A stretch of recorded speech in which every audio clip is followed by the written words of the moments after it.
Watching Dragon Ball Z is something that I think would be as annoying as it has been for me for the past few weeks or so, I would say. And the reason why I say that is mostly because of the fact that some of the ways that you can try to watch this show legally are some of the worst ways to be able to watch this show because of the releases that Funimation has done over the years for Dragon Ball Z. Now, there are channels that can go into explaining this a lot better than I can. I highly recommend Anime AJ for as to why you shouldn't have been duped into buying the 30th anniversary for Dragon Ball Z. He has plenty of explanations in both of those videos that explain as to why the 30th anniversary issue is a problem and why previous releases of Dragon Ball Z have been a problem before in the past. But ultimately it's due to them removing grain, which for some people they don't like grain, but the way that they try to do it with Dragon Ball Z specifically has been done very, very poorly. And then with the 30th anniversary edition, from what I can tell from what little I've seen of it, is that they've also added in fake grain, which they've digitally added in grain, and it makes things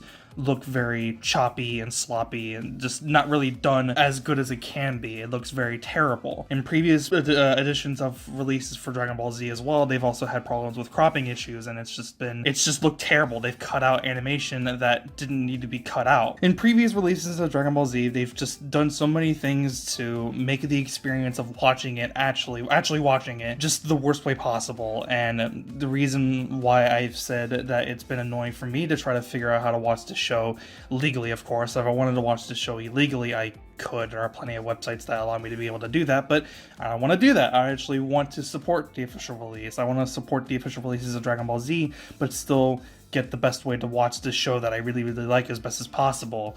And I can only do it in two different ways. I have to either hunt down a really rare, I think it's a level set, that is pretty much the best way to watch Dragon Ball Z that is sent on a physical official release, or I have to go and subscribe to Funimation's subscription service, Funimation Now, because they have Dragon Ball Z. There are no other places that I know of that have Dragon Ball Z, such as Crunchyroll, which I share an account with a few friends of mine, and they're really cool with that, and that's great, but they don't have DBZ, and that's what I really wanted to watch. I wanted to go back and watch DBZ, because it's been a while since I've watched it, and I haven't seen it in Japanese yet, and I really wanted to do that. I really wanted to appreciate the voice performances of, obviously those of Ryo Horikawa, Hiromi Sudo, Masako Nozawa, everyone. I really wanted to appreciate the performances that they gave at the time and just appreciate what the work that they did was allowed to be able to come over to the West and for us to see for the very first time. I really wanted to appreciate that and just watch it all over again, because it's been a while since I've done that. And trying to watch the show legally has just been terrible, because the problems that have been done to official releases, like the orange box set, I think it is, the season sets, have just been done very, very bad. They've just done things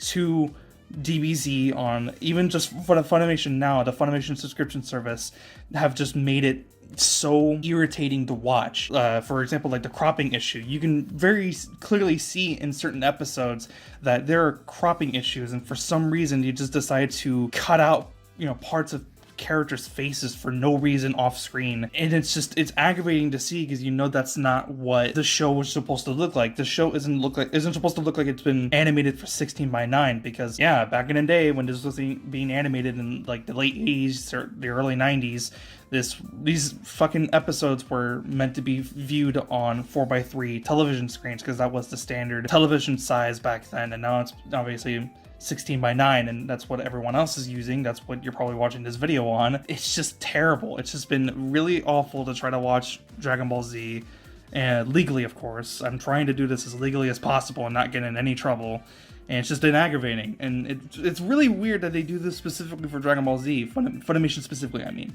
They do this for Dragon Ball Z. I don't know why they do it specifically for Dragon Ball Z, and the reason why I say this is because I went and saw, very briefly of an episode of the first episode of Naruto. I was watching little bits and pieces of the first episode, and they didn't have this cropping issue. They didn't try to stretch out the animation to be 16:9. They kept it like how it was originally supposed to be seen. And I don't know why they did that so specifically to DBZ. It's very strange that they did this, and this seems to be only going to be an issue for Dragon Ball Z specifically, because every other show that you're watching right now, like My Hero Academia, Mob Psycho 100, Attack on Titan, all these other shows like Fire Force, all that, they're all being animated for 16:9 in their mindset. They're being animated for that specifically. DBZ, however, was not meant to be viewed by 16:9. It was much meant to be seen in 4:3, and having it be shown in 4:3 is not a problem. No one gives a fuck about the black bars on the side if we get to see our fucking show that we really like. And it's just been annoying. It's just been a thing that's been constantly on my mind, that's just been bothering all the fuck about me. And I wasn't sure if I really wanted to make a video about it, because this isn't something that I really have the forethought to really talk about, but I just wanted to give out my frustrations really quickly about it, just because of how annoying it was, how annoying it is to try to find a place to watch the episodes and enjoy the episodes as best as possible without going to illegal websites that stream the episodes, like so much to the point where it's illegal, where there's a website that got completely shut down because they had a whole bunch of anime that they were having on their website illegally. Yeah, those are just my frustrations. I'll see you guys next one. I'm out. Peace.